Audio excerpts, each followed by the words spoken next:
মোহাম্মদ আসাদুজ্জামান অপু 14 নং বেতমারি গুগরাকান্দি ইউনিয়নের চেয়ারম্যান ভারপ্রাপ্ত।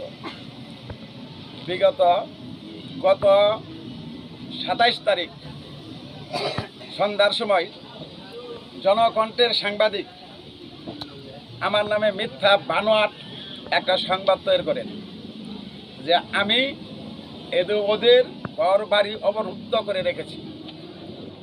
কিন্তু আপনারা ঘটনাস্থলে আপনারা যাচাই করেন, প্রত্যেককে জিজ্ঞাসা করেন যে এই বেড়ার সাথে আমার কোনো সম্পর্ক আছেন কিনা। আমার যে সম্পর্কটা আছে, সম্পর্কটা শুধুমাত্র এই যে একটা রাস্তা, এই রাস্তাটা আজকে 40-45 বছর ধরে এই মানুষ চলাচল করে সরকারি বরাদ্দে কর্মসূচির মাটি 104 জন লেবার দিয়ে এই 1 কিলোমিটার রাস্তাটা গত বছর এই দিনেই আমরা রাস্তাটা সংস্কার করি। এই রাস্তাটা তারা নতুন করে পাইতারা করে রাস্তাটা বন্ধ করে দিল। বন্ধ করে দেওয়ার পরে এই এলাকার একজন সাধারণ জনগণ সিদ্দিকুর রহমান উনি থানায় একটা অভিযোগ করেন।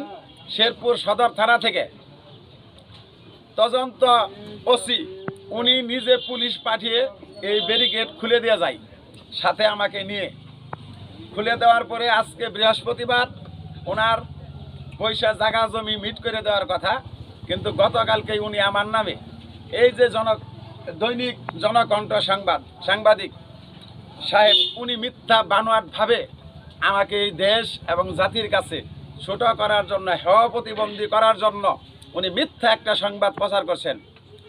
আপনারা সঠিকটা জেনে আমি তার জন্য মামলা দিব। সে কেন আমার আত্মসম্মানে আঘাত করলেন, আমার আত্মসম্মান বোধে আঘাত করার জন্য আমি ওনার জন্য ওনার নামে মামলা দেব। আইসিটি মামলাতে আমি ইতিমধ্যে কথা বলেছি, আজকে আমি তার জন্য মামলা দায়ের করে দেব। আপনারা যে আমার পাশে এই রাস্তায় যারা চলাচল করেন, এই রাস্তায় যারা ভুক্তভোগী, পিছনে 1.5 শতাধিক 190-900 ভোটার আছেন। 900 ভোটার এই রাস্তা দিয়ে প্রতিনিয়ত তারা চলাচল করেন। শত শত বিঘা জমির ধান এই রাস্তাতে নিয়ে আসেন। আর এই রাস্তাটা হঠাৎ করে তারা বন্ধ করে যাওয়ার জন্য পাইতারা করার কারণে আমি রাস্তায় বাধা হয়ে দাঁড়াই। রাস্তা সরকারের সম্পদ, এই রাস্তায় ঘর উঠানো যাবে না, এইটুকুই ছিল আমার অপরাধ।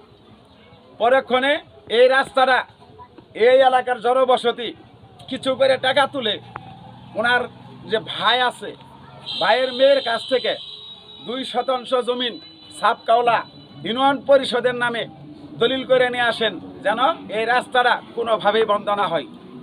এই যে তার দলিল, এটা তার বাস্তব প্রমাণ।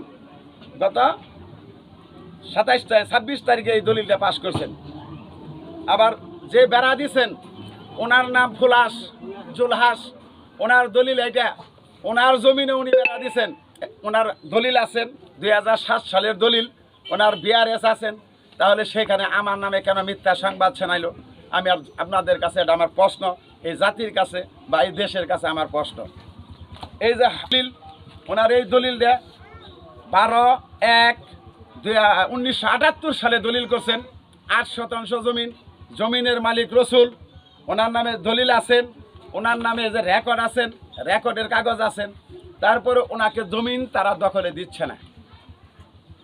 তারা মামলা বাসলুক, দাঙ্গা বাসলুক, তারা এই এলাকার সবাইকে আপনারা জিজ্ঞেস করতে পারেন এটা সত্য না মিথ্যা।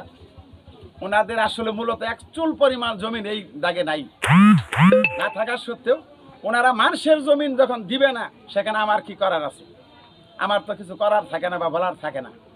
যার জমি দলিল মূল্যে যদি সে বেড়া দেয়, আমি কিছু করতে পারি একমাত্র প্রশাসন। ওনারা তো প্রশাসনের হেনস্থ হয়েছে, জমিন নিয়ে মামলা দিয়েছে, আদালতে মামলা চলে, এই 2টা দলিলেরই মামলা চলতেছে জমিন দখল দেয় না কারণে। সেখানে আমার নামে মিথ্যা বানোয়াট একটা সংবাদ প্রচার করে দৈনিক জনকণ্ঠ। আমার অপরাধটা কি ছিল? এটা এই দেশের জনগণ, এই জাতির কাছে আমার প্রশ্ন রইল। সবাই ভালো থাকবেন, সুস্থ থাকবেন, সকলের প্রতি সালাম। আসসালামু আলাইকুম।